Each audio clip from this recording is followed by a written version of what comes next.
Hiya, Pete.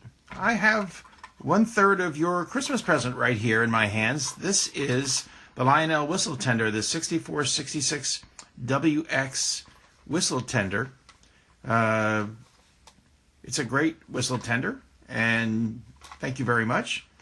I'm going to make a few videos of showing the restoration of this thing. You can see that underneath here, all this wire is old. The insulation is brittle and coming off, so there's short circuits all over the place right there.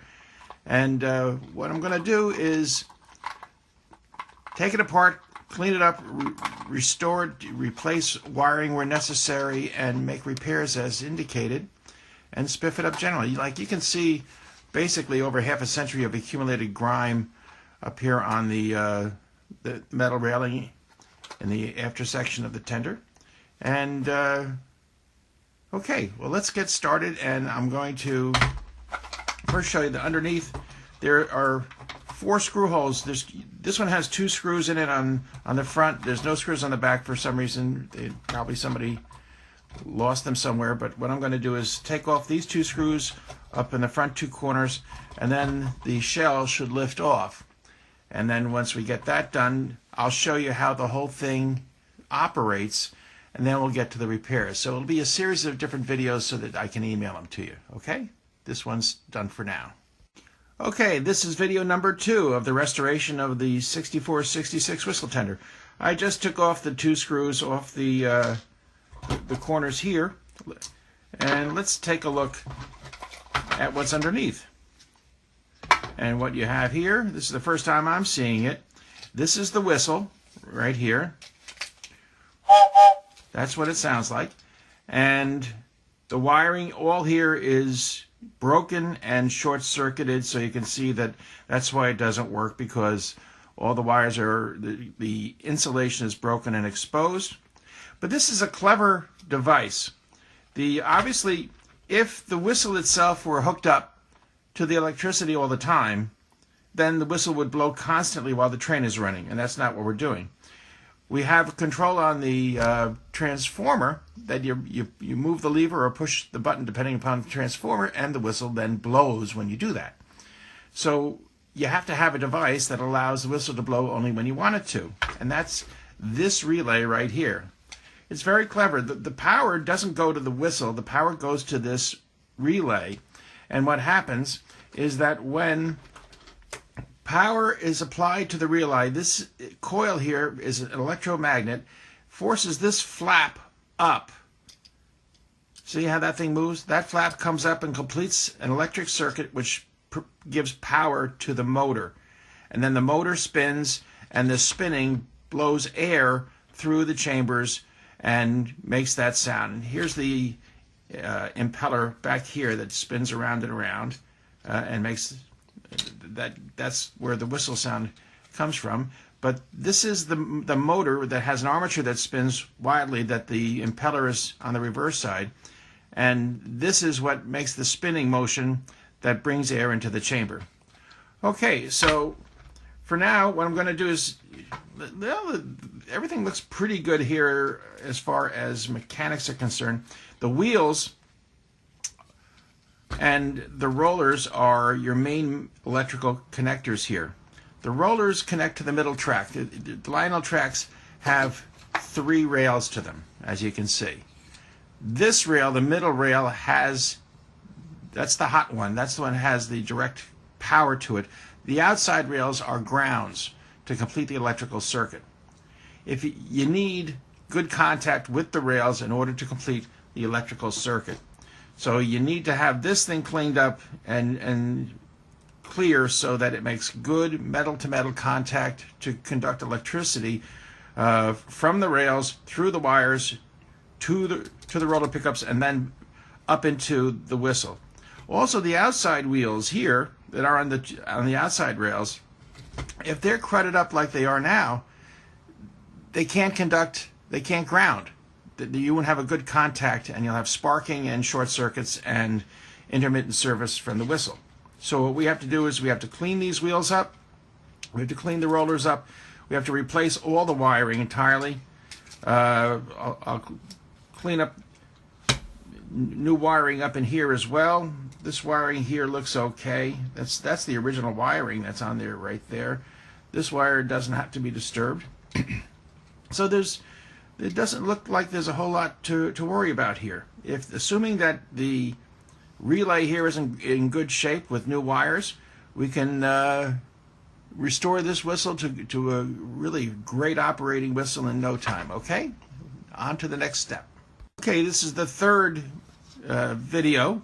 I want you to take a really good look at how decades and decades of grime have really insinuated themselves into every interstice of the whistle tender. So what I'm going to do off camera is I'm going to take this toothbrush and baking soda and vinegar, and I'm going to scrub, and the baking soda and vinegar make a wonderful cleansing agent without damaging any surfaces. I'm going to scrub this and make it really spiffy clean inside and out, and then I'm going to put a light layer of Pledge furniture polish on the top of it to make it a nice shiny sheen to it so it looks brand new. So we're not going to worry about taking any of the Lionel lines paint off. That'll stay. And we should have a really fine looking outside shell to the whistle tender. I'll also clean up in here with probably with Q-tips to make sure all the dirt in here is gone. I'll take off the motor from this, and I'll show you how that's done in the next video. Okay, so this is the end of video 3. The body of the whistle tender is now dazzling, clean, and shiny bright. It looks brand new. So that's a plus for the restoration. You can see here the seats for the 4 screws, and here's the vent for the whistle. There's also an air vent up here. So we'll put this aside for now and concentrate now on the whistle itself. There's 2 screws underneath that need to be removed in order to get at the metal plate, so that is the flat car basically for the whistle tender. And we'll just take these 2 screws out, and that'll release the whistle, and we can clean underneath there much more effectively. The wires are still there, but we're going to cut these wires off anyhow because these wires are all broken. So let's just cut these wires. They're done. You can see all the insulation falling off them already. I'll save them in order to measure out the next length. So for now, all we need, I'm going to just take a solvent, spray it on here, and with a little cotton cloth, make sure I don't lose my screws. I'm going to put them up there and the other screws up there. And just work this a little bit. That's perfectly clean. You can see the wheels are kept on by this horseshoe washer that crimps around the stem that goes up through the metal plate holding the wheels in place. Okay, and that's all there is to it right there. So what I'm going to do now is I'm going to take off with a soldering gun the wires that are soldered here and here, and replace them so they go up through the metal, and will connect up here onto the relay. And then when that is done, then we'll put everything back together and see how our whistle works. Okay, on to number 5. Okay, this is video 5. While I have the soldering iron heating up, this would be a good opportunity to clean the wheels and the rollers. These are the center rail rollers. They pick up the electricity from the center rail. And the outside wheels, I told you, are grounds. So this is a good opportunity to use a Dremel tool to make a good cleaning of those surfaces, so the electrical contact would be really, really good. So it's really a basic, easy thing to do. Yeah, that's that. And I will lubricate these things Look how nicely that's shined up. That's cool.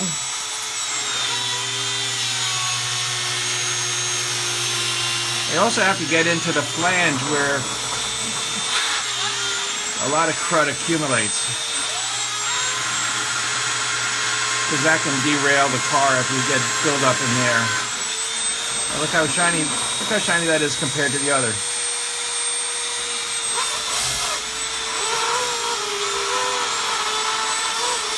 So we'll do this on 4 wheels.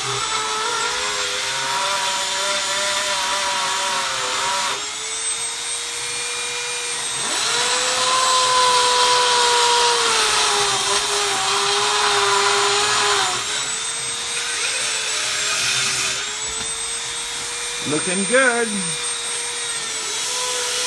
This is a Scotch-Brite Dremel head. It's not metal. You never use metal because the fragments from the metal would just screw up all the electricals everywhere. Okay, so that's, get this guy up a little bit more. That's all there is to it, Pete, to get the wheels cleaned up. I'll do the other 4 wheels here off camera and come back once the soldering iron is heated up, and we'll take care of these wires, okay? End of number 5. Okay, this is number 6, video number 6 for the restoration of the whistle tender, the 6466 whistle tender. You can see how nice and shiny now the wheels are, and this whole thing is called for some reason a truck, and the individual wheels are 4 wheels to this truck. So I've got 2 trucks for the bottom of the car. Okay, and the great electrical contact is going to result from this. They're completely clean of any debris, and the rollers are beautiful. The springs of the rollers look fine. They bob up and down nice and easily. So now let's just take our soldering gun, well, this is an iron, not a gun, and get rid of this wire without doing any harm anywhere else. That's one. That's okay there. And then let's, you gotta be very careful with the solder. This thing is, sometimes gets up to around 800 to 1,000 degrees Fahrenheit, and it's really nasty. So you don't want to have it touch you even for a split second, because it will go straight through your skin and hit muscle and be nasty. So just undoing the solder here. Come on. Maybe if I pull on a little bit. I think this thing is threaded through, which makes it it's a great cut. There we go. Okay, so that's that. Now I have pieces to measure here and another 1.5 inches up there. So I'm using 22 gauge wire. So if I do this and another, say 2 inches on the thing, I should have plenty of wire to reconnect.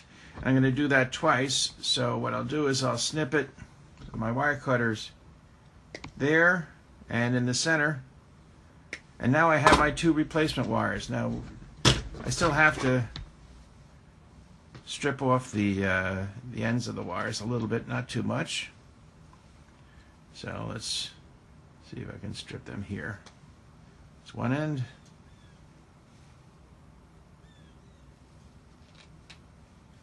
Come on. There's the other end. Good, good, good. And next on this wire,